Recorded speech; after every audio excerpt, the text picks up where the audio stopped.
Iran के विदेश मंत्री अब्बास अराक्ची साहब भारत में मौजूद हैं और उन्होंने भारत से, दिल्ली से डोनाल्ड ट्रंप को सीधा संदेश दिया है, करारा संदेश दिया है कि अगर ईरान पर फिर से हमला हुआ तो ईरान इसका जोरदार जवाब देगा।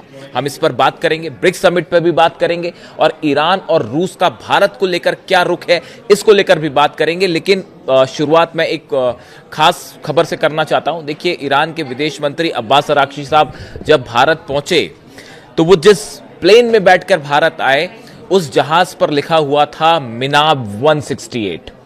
मिनाब 168 ईरान की वो शहीद बेटियों को उन्होंने याद किया है जिनकी अमेरिका और इजराइल के हमले में मौत हो गई थी। हम अब्बास अराक्ची साहब की बात करें, उन्होंने भारत में आके दिल्ली से डोनाल्ड ट्रंप और अमेरिका को संदेश दिया है कि जिस तरह से ईरान पर हमले किए गए, झूठ बोलकर हमले किए गए कि ईरान के पास न्यूक्लियर वेपन है, पूरी तरह से गलत दावे थे ये और गलत आरोप लगाकर ईरान पर हमले किए गए। बात नंबर 1। उन्होंने ये भी कहा कि बातचीत हो रही थी, उस बीच में हमले किए गए, ये सरासर धोखा था।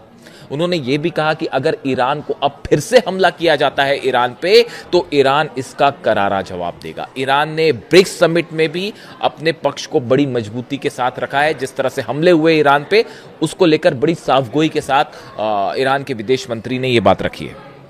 इसके अलावा देखिए, ईरान के जो उप विदेश मंत्री हैं काजिम गरीबाबादी, जब ये भी भारत में है इस समय, जब ये पहुंचे यहाँ पर तो उन्होंने बयान दिया। देखिए, एक तो बड़ी अहम बात ये है कि इस समय जब ये ब्रिक्स समिट हो रही है, इसी दौरान हॉर्मुज से भारत के 2 और जहाज जो हैं वो हॉर्मुज को क्रॉस कर चुके हैं।